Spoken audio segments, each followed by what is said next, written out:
News leaders को subscribe कीजिए और बेल आइकन दबाना ना भूलें। नमस्कार, आप देख रहे हैं न्यूज़ लीडर्स। इस वक्त की बड़ी खबर आ रही है बड़वानी से, जहां हजारों की संख्या में आदिवासी समाज के लोग डिलिस्टिंग को लेकर महारैली में पहुंचे हैं।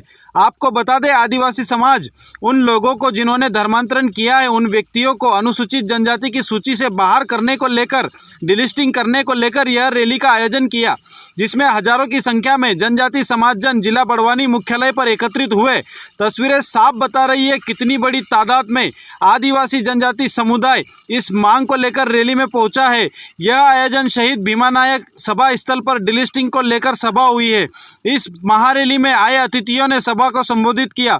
खरगोन बड़वानी लोकसभा सांसद गजेंद्र सिंह पटेल, डॉक्टर वैशाली वल्वी, राष्ट्रीय कार्यकारिणी सदस्य जनजाति सुरक्षा मंच, संत समाज, जनजाति प्रमुखों ने बताया कि डिलिस्टिंग के इस महाअभियान में संविधान के अनुच्छेद 342 में संशोधन वैसा ही किया जाना है जैसा कि अनुच्छेद 341 में है, अर्थात अनुसूचित जनजातियों के मानक में अनुसूचित जनजातियों की भांति धर्म परिवर्तन लोगों को बाहर किया जाना है। धर्म परिवर्तित इस समुदाय में ईसाई एवं मुस्लिम हो चुके लोग यह इसलिए क्योंकि उन्हें धर्मांतरण के साथ ही अल्पसंख्यकों की कानूनी स्टेटस व लाभ मिलता है। सभा के बाद डिलिस्टिंग महारैली शहीद भीमा नायक महाविद्यालय से प्रारंभ होकर नगर के प्रमुख मार्गों से निकली। आइए सुनते देखते हैं क्या कहते हैं समाजजन। जनजातीय समुदाय के कार्यकर्ता के रूप में राजनीतिक दल का कार्यकर्ता हूं, मैं मेंबर ऑफ पार्लियामेंट भी हूं, परंतु आज इस विषय को लेकर मैं आया हूं क्योंकि भारतीय जनता पार्टी उस समुदाय के लिए भी जिस समुदाय के बारे में उसका प्रतिनिधि रहता है, और इसलिए मैं आपके माध्यम से पूरी जनता को बता देना चाहता हूं कि जब मैं लोकसभा के सदन में हमने शून्यकाल में बात उठाई तो हमने जनजातीय समुदाय के आधार पर उठाई, और हमने ये कहा कि धर्मांतरित व्यक्ति को लाभ नहीं मिलना चाहिए। हमने शून्यकाल में लोकसभा में हमने जनजातीय वर्ग के होने के नाते हमने बात उठाई थी।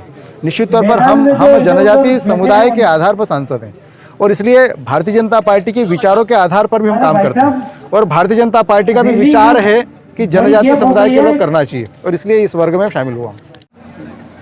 महाराष्ट्र से हूँ और जनजातीय सुरक्षा मंच का केंद्रीय सदस्य हूँ।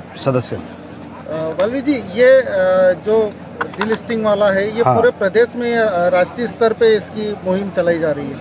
बराबर, ये सब स्टेट्स में एक साथ चलाई जा रही है। ये 1-2 महीने में अभी हमारा लक्ष्य है कि भारत के जितने भी स्टेट्स हैं सब में ये मुहिम हमारी है। सिर्फ ट्राइबल जिलों में करेंगे या अन्य जिलों में भी इसकी मुहिम को चलाएंगे? ये विषय सिर्फ ट्राइबल से रिलेटेड है। हम किसी धर्म के खिलाफ नहीं हैं। ये विषय सच में देखा गया तो हम ट्राइबल्स का धरोहर, ट्राइबल्स की संस्कृति बचाने की मुहिम है, जिसकी शुरुआत ये हम नहीं कर रहे हैं। ये शुरुआत 1969 में श्री कार्तिक उरांव जी ने की थी। हम तो वो जो अधूरा काम कार्तिक उरांव जी का रह गया है उसे पूरा करने की मांग कर रहे हैं। वर्तमान में इसकी आवश्यकता क्यों पड़ी? इसकी आवश्यकता तो उस वक्त भी थी जिस दिन कार्तिक उरांव जी ने स्टार्ट किया था। इसकी आवश्यकता तब भी थी, लेकिन उस वक्त हमारा दुर्भाग्य कि उस वक्त कार्तिक उरांव जी वो काम पूरा नहीं कर पाए, इसलिए हमें ये काम आज अभी करना पड़ रहा है। डिलिस्टिंग से क्या फायदा होगा? हमें फायदा क्या है? हमें खुद को बचाना है।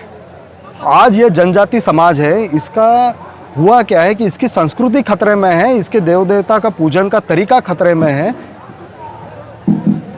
आज हमारी संस्कृति नष्ट हो रही है, और उसका कारण है ये पाश्चात्य जो अब्राहमिक रिलीजन है, जो हमारे भारत की संस्कृति का भाग ही नहीं है, हमारी मिट्टी का वो हिस्सा ही नहीं है।